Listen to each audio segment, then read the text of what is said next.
Hello guys, this is Mike from Deathless Gaming. Tonight I'll be reviewing World of Warships.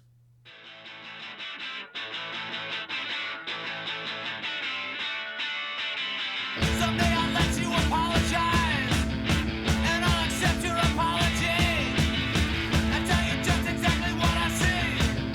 I live my life like a guillotine. Hey, I made out. Alright, so what is World of Warships? World of Warship is a navally action-themed massively multiplayer online game produced by Wargaming. It was released September 17th, 2015, free to play. So, what does that all mean? It means you drive around in a ship and go pew pew pew. I don't know what sound a torpedo makes. Maybe a no, so that kind of shit. Alright, so let's get into this review. What is it? Is it good, bad? Free to play. First thing you want to know, I'm sure, is it pay to win? Surprisingly, I've played World of Tanks and that definitely was pay to win, but this is less pay to win. I'm sure you could still pay to win yourself your way through this, but not as much. It's easier to grind a lot to get the ships. I don't know if this will change at all, but if you look at the current tech tree, I've only played like 4 or 5 hours, and I've actually gotten pretty far. It really, though, depends on what ship you're trying to unlock. I can see you getting frustrated very easily if you pick the wrong ship, because some of the ships in this shipyard are frankly ship. So, that's that. So you have to know what to research, but you can actually fairly get to what you want pretty easily. Yeah. It's pretty level playing field, I find.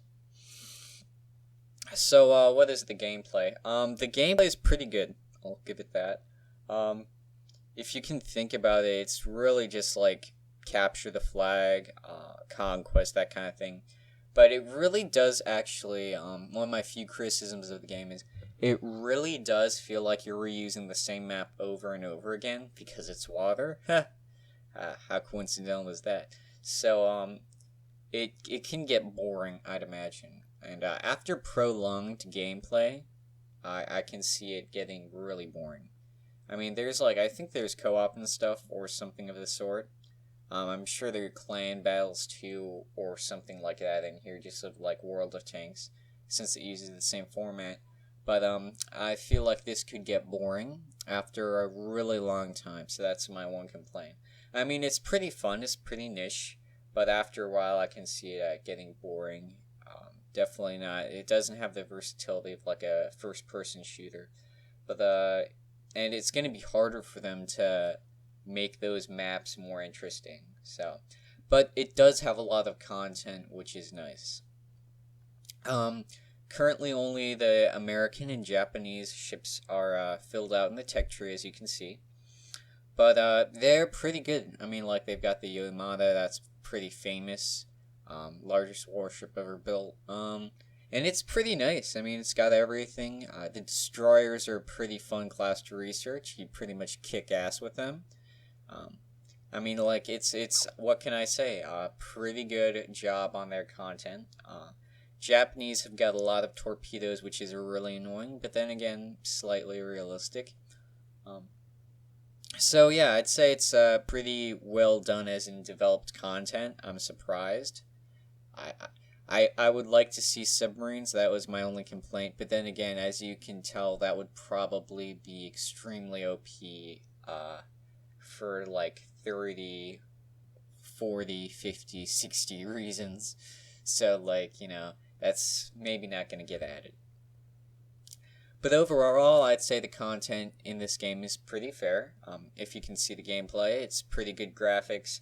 No complaint of it clogging up the hard drive or anything. Overall, it's a pretty good game. I mean, if you are interested in World of Warships, I'd check it out. It definitely isn't having a bad reputation as the World of Tanks and World of Warplanes. I mean, like, it's not that bad. It's truly surprised me how much it is that is well and actually working. since I've played World of Tanks. So I think you're gonna like it a lot more. It's pretty good. I'll say it. It's a pretty good game. It's added a lot more dynamic in the gameplay. There's a lot more technicalities. Even though it is more arcade, there's a lot more dynamic in it than World of Warships. World of Tanks. Excuse me. So there is a huge amount of dynamic in this game. So on that, I gave it a pretty good. I'd give it a 7.5 out of 10 brownie points just because I hate the people who made this game. But besides that, it's pretty good. I mean, if you're interested in this, you thought it looked cool, I would play the game and see if you really like it, because it's fairly worth sinking some hours into it. I didn't know of it becoming like something you'd like devote a YouTube channel to or something like that, but it's definitely worth checking out. I know this was a really laid back review, but I do that sometimes. So this is Mike from Deathless Gaming signing off, guys.